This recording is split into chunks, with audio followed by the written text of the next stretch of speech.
Fine. So we're talking over here about the topic over here was about the Aseres HaShvatim.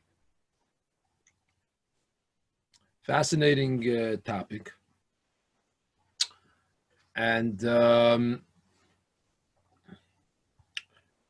there's a lot of, it's a topic that there's a lot of sources, there's a lot of midrashim, and there's also a lot of confusion and a lot of, different, we call emunis tfeiles, and there's also a lot of hack and shinik that kind of got connected to the Aseres HaShvatim.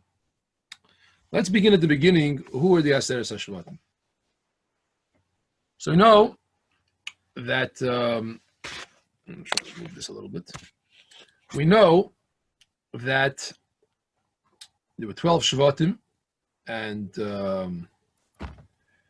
in the beginning when they entered into Eretz Yisrael, they were all led by Yeshua. But then after Yeshua, a lot of people did their own thing. You had this Shevet, that Shevet, the other Shevet. You had different Shoftim that stood up at different times.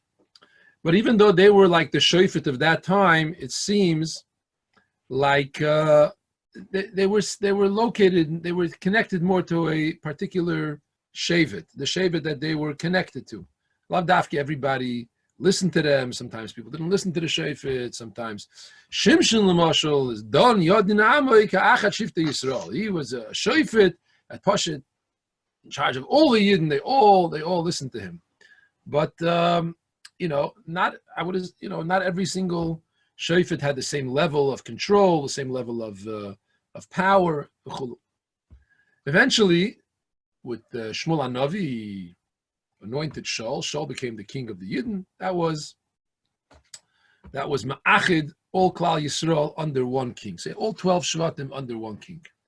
And then, of course, after Shaul moved on to David and then to Shlomo. After Shlomo passed away, Shlomo had a son, Rechavam. And Shlomo had a general whose name was Yeravim ben Nevat. Yeravim ben Nevat was a brilliant man, big Talmud Chacham. Certain personality. He had a very, very strong personality. Even when Shlomo was alive, Yeravim ben Nevat already started making trouble, started rebuking Shlomo, and he had to run away to Mitzrayim. Eventually, he came back, and he told the Yidden, Mele, Shlomo, David, whatever, but Rechavam, we don't have to be under Rechavam. Why should we be under Rechavam? We're going to break away. So there was a whole meeting in Shechem where the Yidden said, let's give Rechavam one last chance. And Rechavam messed up. Rechavam decided to be tough with the Yidden. And they told him, have a nice day. And they broke off and they made their own kingdom. And at that point you had Aseres HaShvatim, which was called Malchus Yisrael. And then you had the other Shvatim. You had Yehuda and Binyamin and many of the Leviim and the Koyanim, who didn't really have their own territory. They didn't really belong to any settled Shevet. They were all over the place. So and because the Beis Hamikdash was also in the Chelik of Yehuda and Binyamin, so they joined under Malchus Beis David. So you had Malchus Beis David, and you had Aseres HaShvatim. So the majority of the Yidden were under the Aseres HaShvatim. What happened? Then there was, different periods, different times. Sometimes the Aseres HaShvatim, Malchus Yisrael, Malchus Yehuda got along. Sometimes they didn't get along. Sometimes they even fought with each other. But there was one thing that the Malchi Yisrael knew. They were conscious of the fact that the Beis Hamikdash is in Yehuda, and if they allow the Yidden to go to the Beis Hamikdash, then the Yidden are once again going to rejoin Malchus Beis David. So they didn't allow them to go to the Beis Hamikdash. Instead, they set up two Agolim, one in Don and one in Beis Kel, and they had the Yidden would go there. The purpose of the Agolim, I once spoke about this concept of the Agolim. It wasn't like serving Avodah Zarah. It was using an image, which is against what it says in the Torah. They were serving the Eibishter. It wasn't like they were serving Baal and Asherah or things like that. But they used an Egel as a representation of the higher power, whatever. So, and that's the way it went for many, many years. Eventually, when Ashur became a superpower, Assyria, so they attacked Malchus Yisrael, and over a number of times, different kings of Ashur, there was Tiglath-Pileser, there was Shalmaneser, there was Sancherev, there was there was actually Pul, other people who came and took different groups of the Aser Shashvatim away with them to Ashur. And they brought them into Golus. The Pasuk tells us actually where these people of the Aser Shashvatim were brought. So he says, Vayanchem, Bechalachu, Bechover, Nahar Goizen, Ve'orei Modai. Those are 4 different places where they brought them. Chalach, Chover, Nahar Goizen, and the cities of Modai. That's where they were brought. They state, L'moshel, said it, Vayar Lekei Yisrael, Esruach Pul Melech Asher, Vesruach Tiglath-Pileser Melech Asher, Vayaglem L'Ruveini V'Lagodi V'Lachatzer Shevet Menashe, so we know where they were, where the Aseres HaShvatim were brought. Now, not only does it say in the Pasuk, a lot of times you have things that say in the Pasuk, we don't know what the meaning of these things are. But in fact, the Gemara interprets what is the meaning of these places. Where is this Nahar Goizen, for example? The Gemara says that's a place known as Ginzak. Which the Chachamim knew where it was, and they went to visit there, and Rabbi Akiva met the Aseres HaShvatim over there, and so apparently they knew where these Yidden who had been brought into Golus were. Now, it's important to understand that the Aseres HaShvatim went into Golus a long time before before Yehuda and Binyamin, before Malchus Beis David. They went into Golus. To be very precise over here, I think about 130 years before Malchus Beis David, before Yehuda and Binyamin went into Golus. So they were there for many, many years, decades and decades, over more than a century, almost a century and a half before the Yidden went into Golus. The Yidden were still in Eretz Yisrael, and they were in Golus.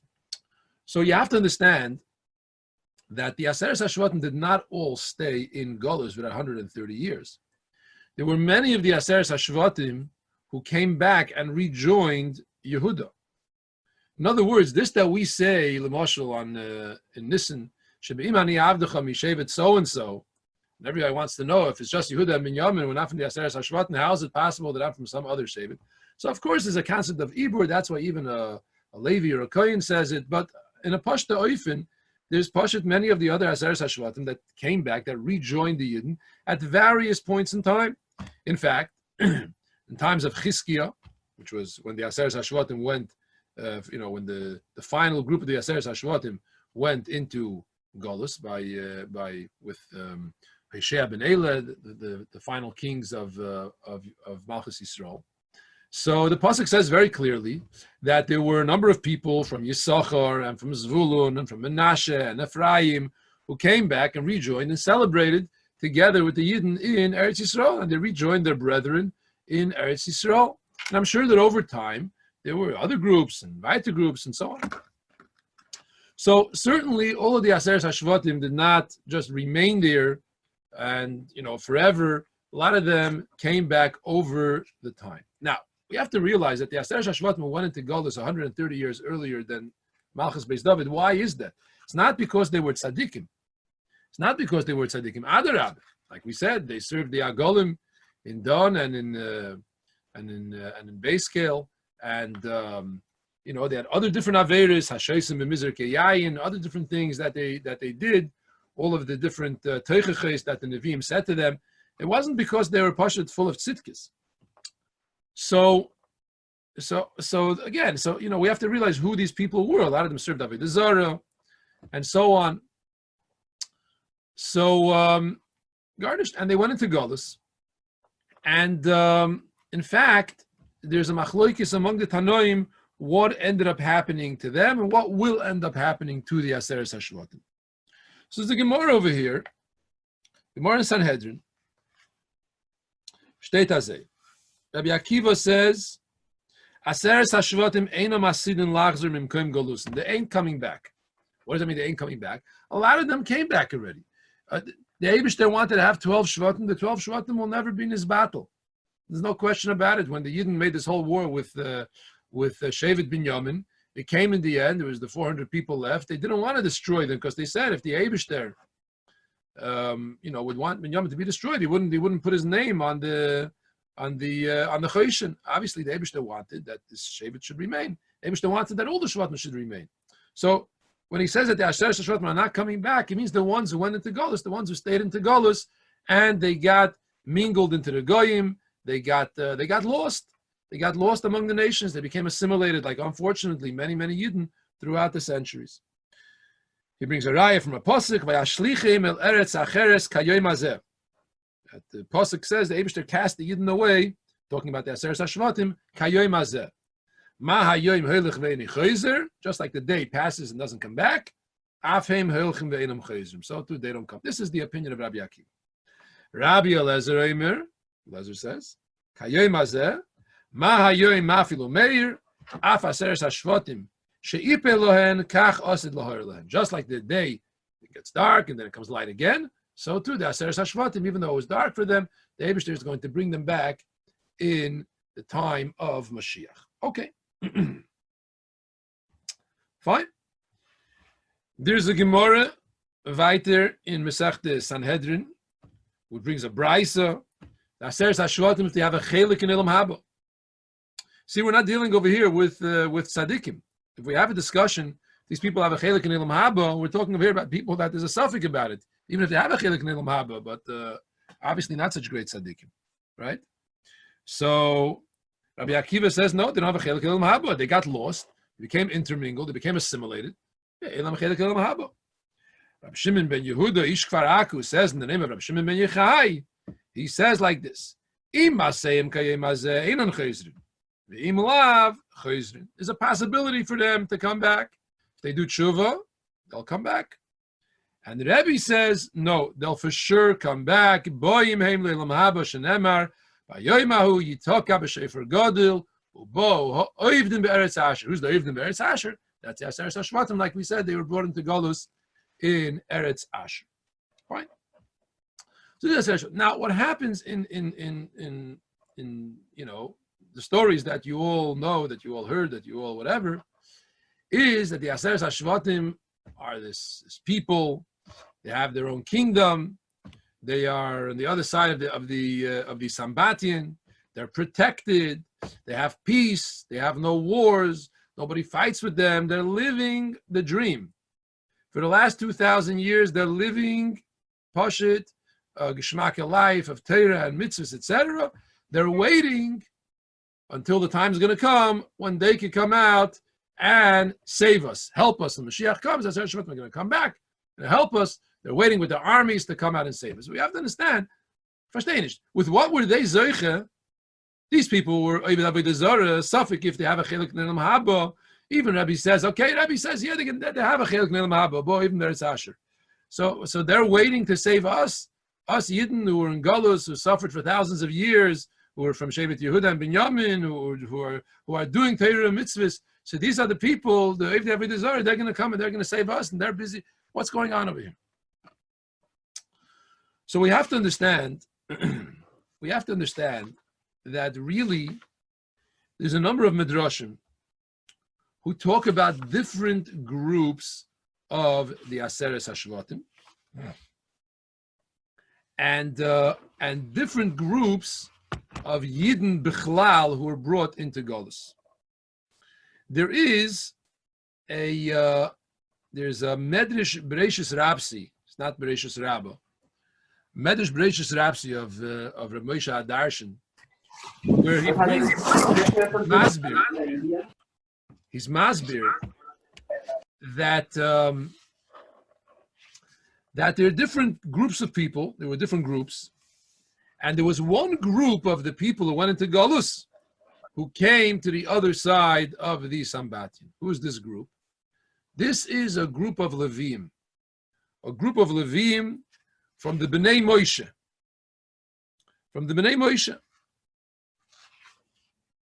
A group of Levim from the Bnei Moshe.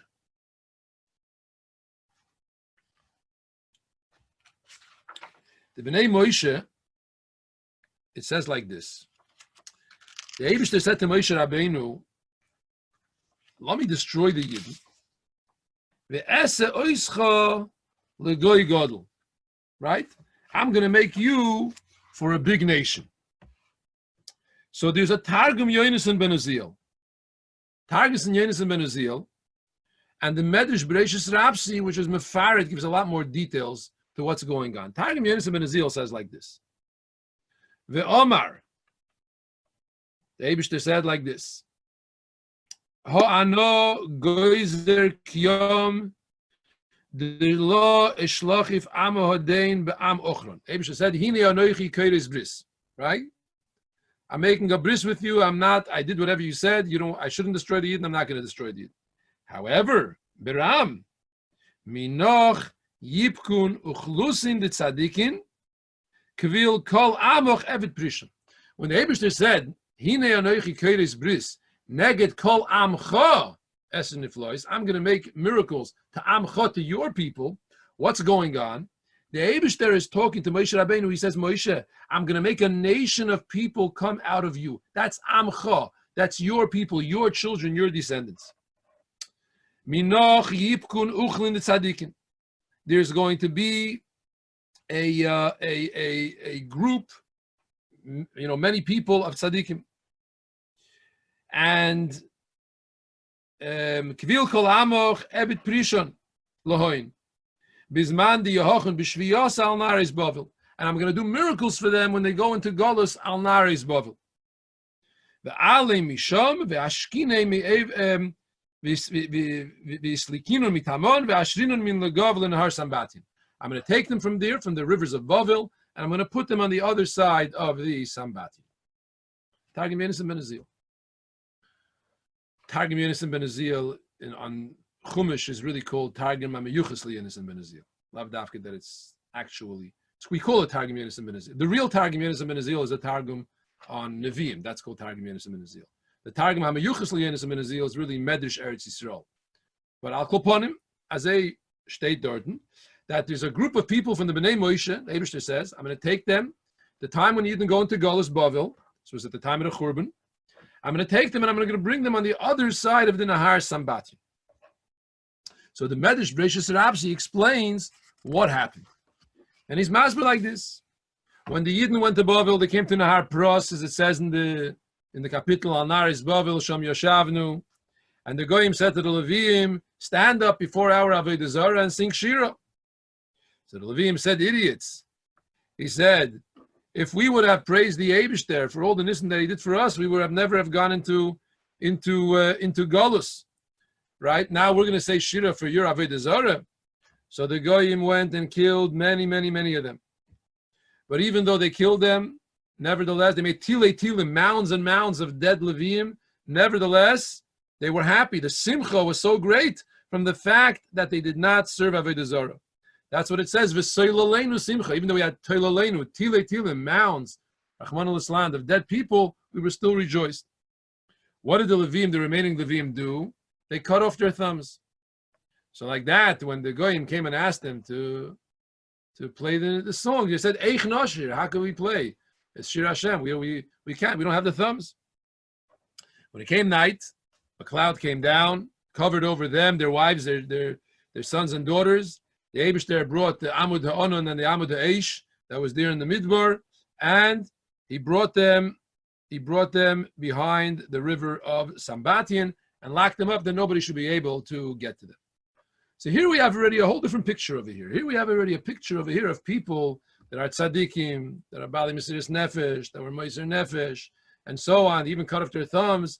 And these people were saved and they were brought Me'ever Nahar Sambatien. Apparently, there's some connection, l'chura. I mean, the only thing that makes sense to me, l'chura, again, I'm not being machri over here between the different midrashim and the different gemaras, kemuvim v'gam pashat, but it seems to me, it makes sense that the group that went Me'ever Nahar Sambatien is what it says over here in the Targum Yonasan ben Uziel. These are tzaddikim, these are Bnei Moshe, right? Neged kol amcha esen iflois esa oischel gegodel. Eibishter said to Moshe Rabbeinu, even though Moshe Rabbeinu, of course, the Yidden shouldn't be destroyed, but Moshe Rabbeinu also turned his descendants into a great nation, a great people, Sai Beruchnis and Sai Begashmis. And they were placed Me'ever L'Nahar Sambatin. These are the tzaddikim that are going to help us when Mashiach comes. They're going to come at Me'ever L'Nahar Sambatin. Only question is, where is Sambatin? So where is Sambatin is, I'm not even going there. We're not getting into that discussion. First of all, because it's already overtime, I see. But also because it's ain't other stuff. We have absolutely no idea where Sambatin is. Elu Eimrim B'Koi, Elu Eimrim B'Koi. People say it's here. People say it's there. This one says it's in China. This one says that it's in India. The other one says that it's in Ethiopia. The other one says that it's in Turkey. The other one says that it's in Chveis. It's all over the place where Nahar Sambatin could be. Why don't we know where the Nahar Sambatin is? Now, you have to understand like this. Apparently, Nahar Sambatin was known, b'shaitik. People knew where it was. There's stories in the Gemara. A person brought a raya from Nahar Sambatin, the fact that it's quiet on Shabbos. And the fact that it was able to be brought as a raya means people knew of this river. Apparently, it was a river that was known. What happened to it? I don't know. The same Eibishter who created it is able to hide it. Das can sein. Eibishter maybe hid the Sambatin. Or another possibility could be, perhaps, that the Sambatin maybe stopped flowing. It's possible that the Sambatin stopped flowing. Das can sein. We don't know. Doesn't say anywhere that the Sambatin is not from the Yud Gimel Ikrim, that there has to always be a Sambatin. And it could be that the Sambatin stopped flowing. And in fact, there is some say like this, that some say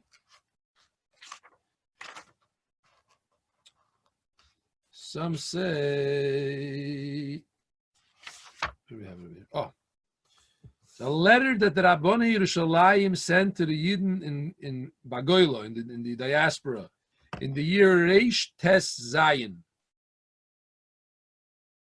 In the year Reish Tes Zayin, they write, the Nahar Sambatin stopped flowing entirely in the year Reish Yud Dalid, in the beginning of the year B'Yoim Tishrei Mamish. I guess it means Rosh Hashanah. And they say that this is obviously a sign of the Geula. Obviously, the Geula is coming closer, and so on and so forth. So this is talking about over 500 years ago. That according to this letter, the Sambatin stopped flowing then. Ken Zayin, right? We don't know, but I'll call upon him. It makes sense that the Bnei Moshe are wherever they are. The Eibishter is protecting them, just as he brought them behind the cloud and made that their captors shouldn't be able to see them when he brought them to Sambatin. So obviously the Eibishter continues to protect the Bnei Moshe wherever they are. And we hope and we believe that Emirtz Hashem Teikif Miyad going to be the Gula Mitzvah Shlema. And the Aseres HaShvatim, those who have already come back, will come back. There were other times that people went to bring back Aseres HaShvatim. Yirmiyah went to bring back Aseres HaShvatim. Some of them came back. Some of the Tanoim went to the Aseres HaShvatim to be Mekarev them.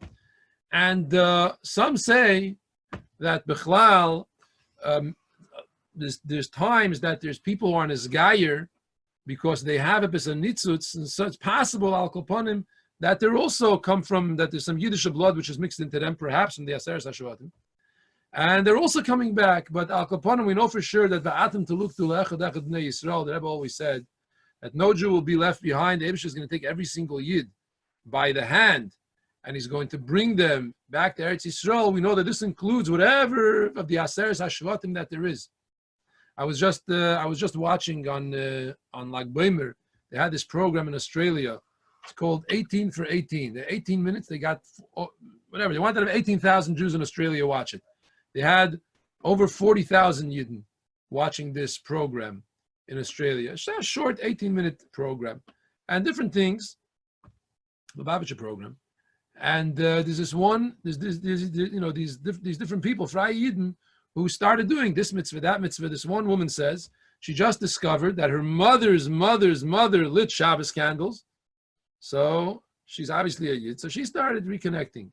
You understand what this is? 3 generations of people intermarried, the goyim, this and that, whatever. She's a Yid. This is Aseres HaShvatim. This is the Eibishter bringing back the Aseres HaShvatim Like it says, like we said, that just Ma'ayoim Mafilu Meir, so to the Eibishter will bring back the Aseres HaShvatim, and all the Yidden, the Kabis Nitche Yisrael, all the people who are far, Begashmis and Beruchnis, the Eibishter will bring them all back. The Anu Besoichom, right? Like the story that the person who was once bringing a group of Bali Tshuva before the Rebbe, say about the Rebbe, say about a lot of people. And after he finished the group, the next guy came and he said, Ich bin nicht von der Bali Tshuva, right? So he said, Takef Avas nicht, right? Why not? So I don't know if the story happened with the Rebbe or happened with other people, but the bottom line is that certainly the Rebbe's Tnuah is for sure that why not? We should also be among the Bali Tshuva. We should also be among the Aseres HaShvatim who are coming back. There's no time like the present, and let's make it happen. So l'chaim, mishkoyach for to Yossi for reaching out, and we should have many more occasions to fabring, to learn together. So good to see everybody over here. It's good to see everybody over here.